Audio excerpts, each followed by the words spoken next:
श्री महामृत्युंजय स्तोत्रम्। ॐ अस्य श्री महामृत्युंजय स्तोत्रमन्त्रस्य श्रीमार्कण्डेय ऋषिः अनुष्टुप् छन्दः श्रीमृत्युंजयो देवता गौरी शक्तिः मम सर्वारिष्ट समस्त मृत्युशान्त्यर्थं सकलैश्वर्यप्राप्त्यर्थं च जपे विनियोगः।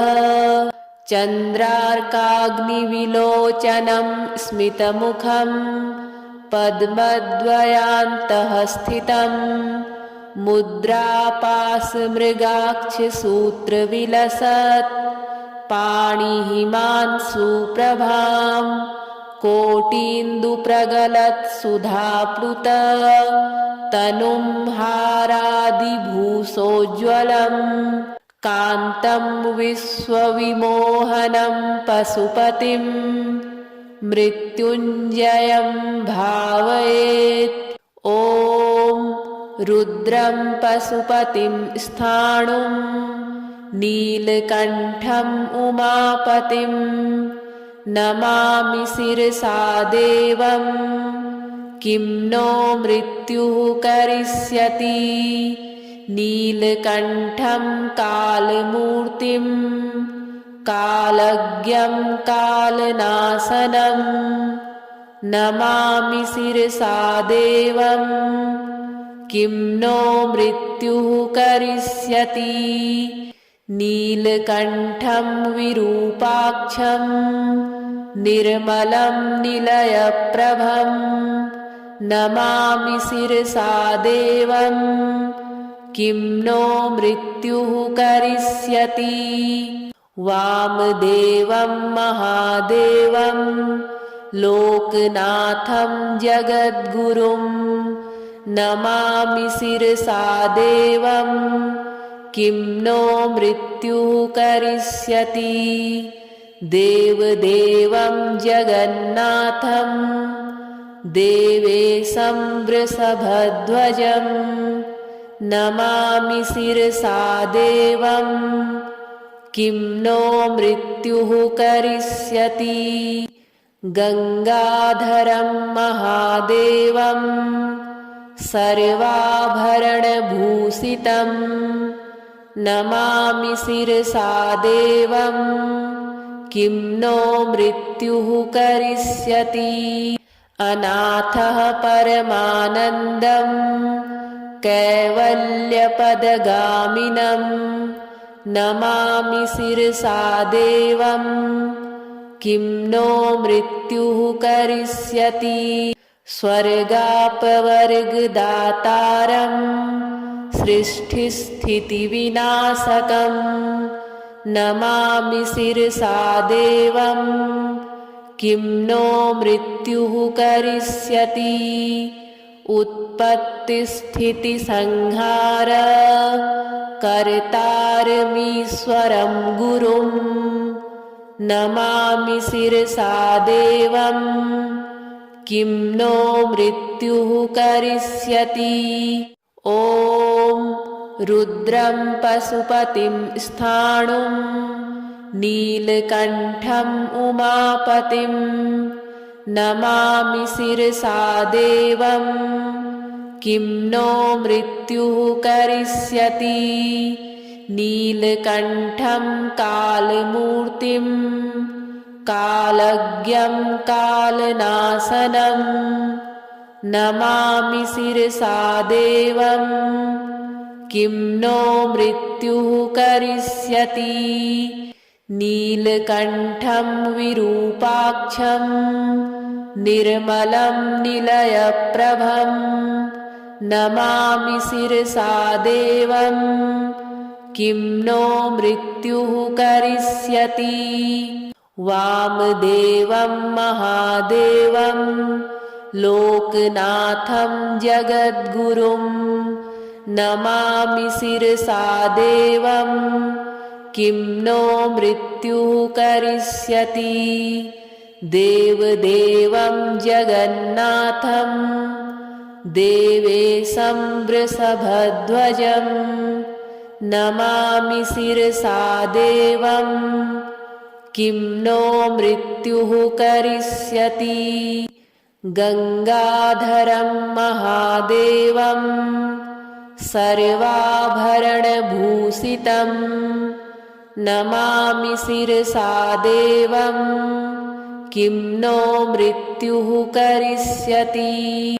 अनाथः परमानन्दं कैवल्यपदगामिनं नमामि शिरसा देवं। किं नो मृत्युः करिष्यति। स्वर्गापवर्गदातारं सृष्टिस्थितिविनाशकं नमामि शिरसा देवं। किं नो मृत्युः करिष्यति। उत्पत्तिस्थितिसंहार कर्तारमीश्वरं गुरुं नमामि शिरसा देवं। किं नो मृत्युः करिष्यति। ॐ रुद्रं पशुपतिं स्थाणुं नीलकण्ठम् उमापतिं नमामि शिरसा देवं। किं नो मृत्युः करिष्यति। नीलकण्ठं कालमूर्तिं कालज्ञं कालनाशनं नमामि शिरसा देवं। किं नो मृत्युः करिष्यति। नीलकण्ठं विरूपाक्षं निर्मलं निलयप्रभं नमामि शिरसा देवं। किं नो मृत्युः करिष्यति। वामदेवं महादेवं लोकनाथं जगद्गुरुं नमामि शिरसा देवं। किं नो मृत्युः करिष्यति। देवदेवं जगन्नाथं देवेशं वृषभध्वजं नमामि शिरसा देवं। किं नो मृत्युः करिष्यति। गंगाधरं महादेवं सर्वाभरणभूषितं नमामि शिरसा देवं। किं नो मृत्युः करिष्यति। अनाथः परमानन्दं कैवल्यपदगामिनं नमामि शिरसा देवं। किं नो मृत्युः करिष्यति। स्वर्गापवर्गदातारं सृष्टिस्थितिविनाशकं नमामि शिरसा देवं। किं नो मृत्युः करिष्यति। उत्पत्तिस्थितिसंहार कर्तारमीश्वरं गुरुं नमामि शिरसा देवं। किं नो मृत्युः करिष्यति। ॐ रुद्रं पशुपतिं स्थाणुं नीलकण्ठम् उमापतिं नमामि शिरसा देवं। किं नो मृत्युः करिष्यति। नीलकण्ठं कालमूर्तिं कालज्ञं कालनाशनं नमामि शिरसा देवं। किं नो मृत्युः करिष्यति। नीलकण्ठं विरूपाक्षं निर्मलं निलयप्रभं नमामि शिरसा देवं।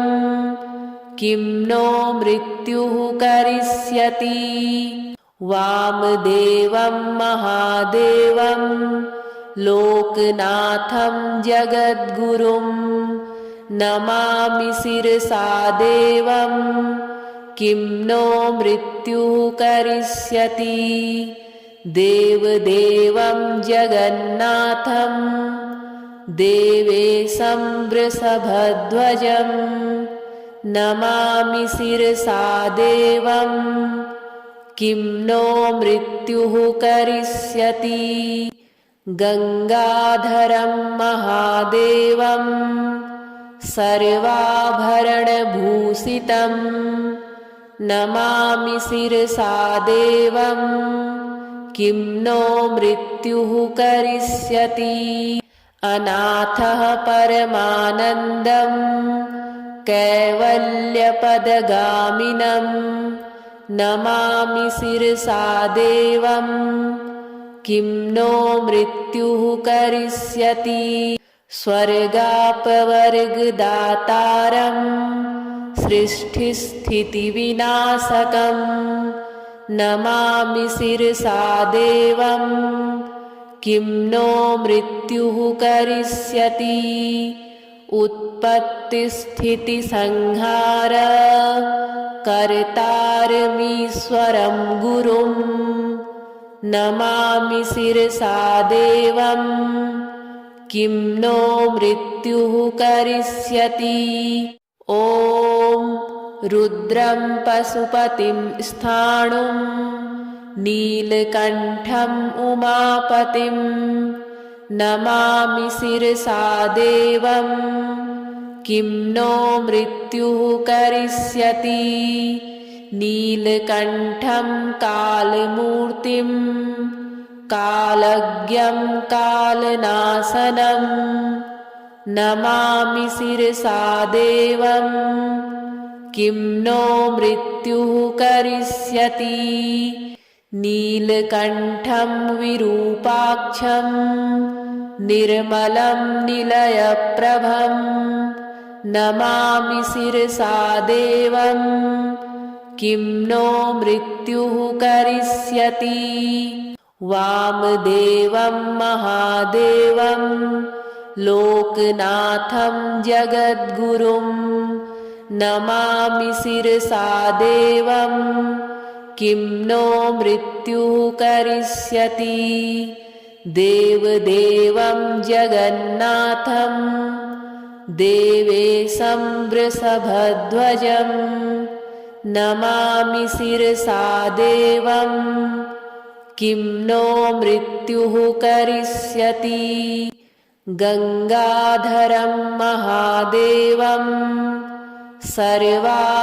सर्वाभरणभूषितं नमामि शिरसा देवं किं नो मृत्युः करिष्यति अनाथः परमानन्दं कैवल्यपदगामिनं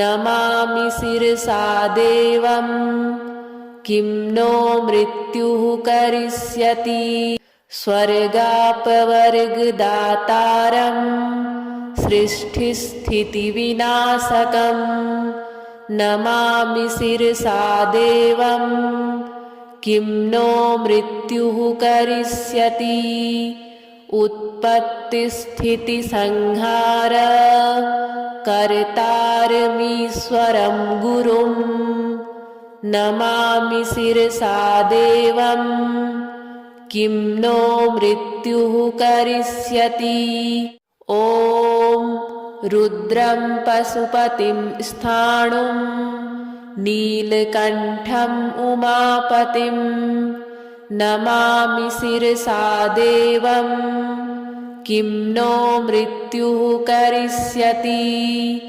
नीलकण्ठं कालमूर्तिं कालज्ञं कालनाशनं नमामि शिरसा देवं किं नो मृत्युः करिष्यति नीलकण्ठं विरूपाक्षं निर्मलं निलयप्रभं नमामि शिरसा देवं किं नो मृत्युः करिष्यति वामदेवं महादेवं लोकनाथं जगद्गुरुं नमामि शिरसा देवं किं नो मृत्युः करिष्यति देवदेवं जगन्नाथं देवेशं वृषभध्वजं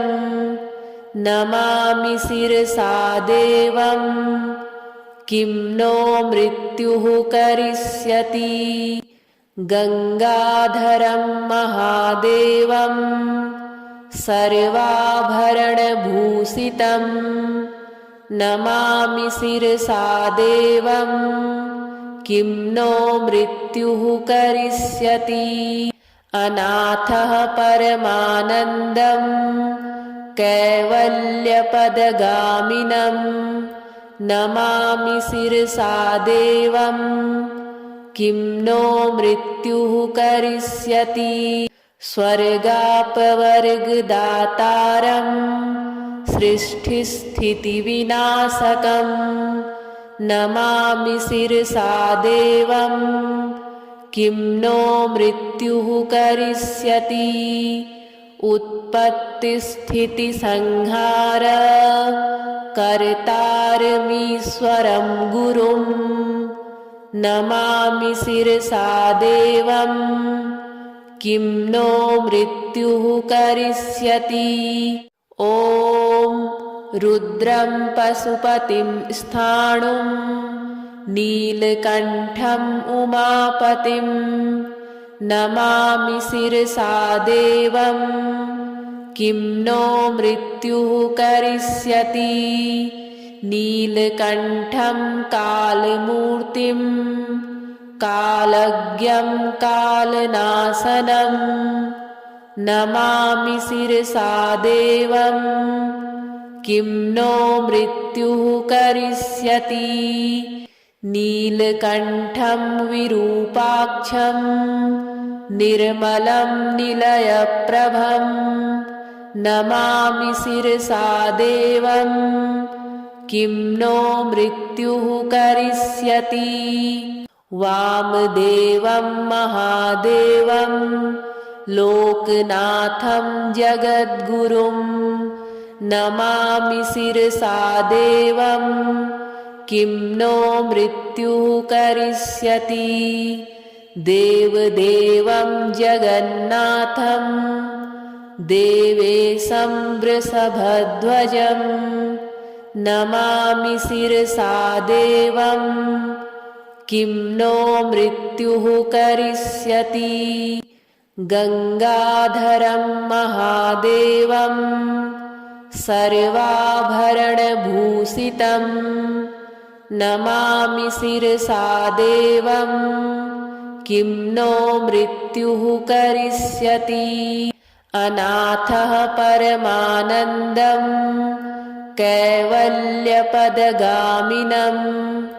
नमामि शिरसा देवं किं नो मृत्युः करिष्यति स्वर्गापवर्गदातारं सृष्टिस्थितिविनाशकं नमामि शिरसा देवं किं नो मृत्युः करिष्यति उत्पत्तिस्थितिसंहार कर्तारमीश्वरं गुरुं नमामि शिरसा देवं किं नो मृत्युः करिष्यति ॐ रुद्रं पशुपतिं स्थाणुं नीलकण्ठम् उमापतिं नमामि शिरसा देवं किं नो मृत्युः करिष्यति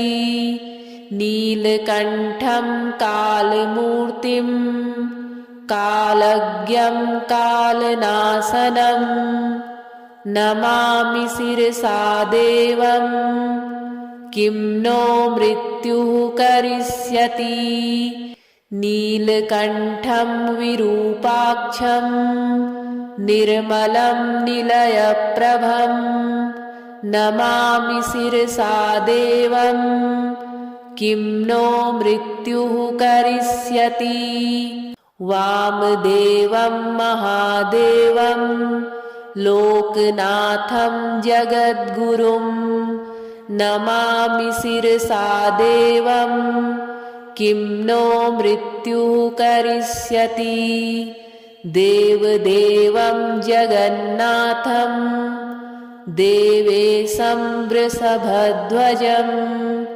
नमामि शिरसा देवं किं नो मृत्युः करिष्यति गंगाधरं महादेवं सर्वाभरणभूषितं नमामि शिरसा देवं किं नो मृत्युः करिष्यति अनाथः परमानन्दं कैवल्यपदगामिनं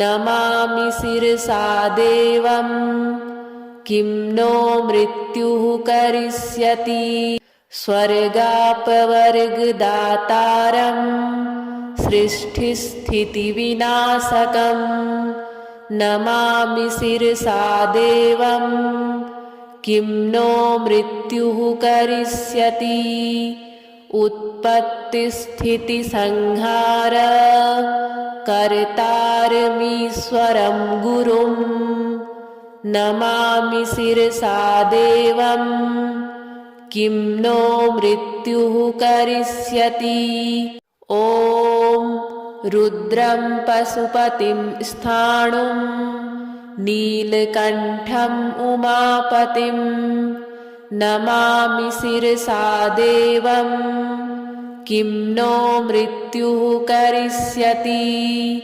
नीलकण्ठं कालमूर्तिं कालज्ञं कालनाशनं नमामि शिरसा देवं किं नो मृत्युः करिष्यति नीलकण्ठं विरूपाक्षं निर्मलं निलयप्रभं नमामि शिरसा देवं किं नो मृत्युः करिष्यति वामदेवं महादेवं लोकनाथं जगद्गुरुं नमामि शिरसा देवं किं नो मृत्युः करिष्यति देवदेवं जगन्नाथं देवेशं वृषभध्वजं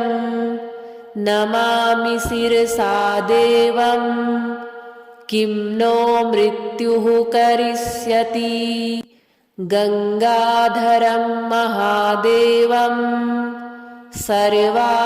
सर्वाभरणभूषितं नमामि शिरसा देवं किं नो मृत्युः करिष्यति अनाथः परमानन्दं कैवल्यपदगामिनं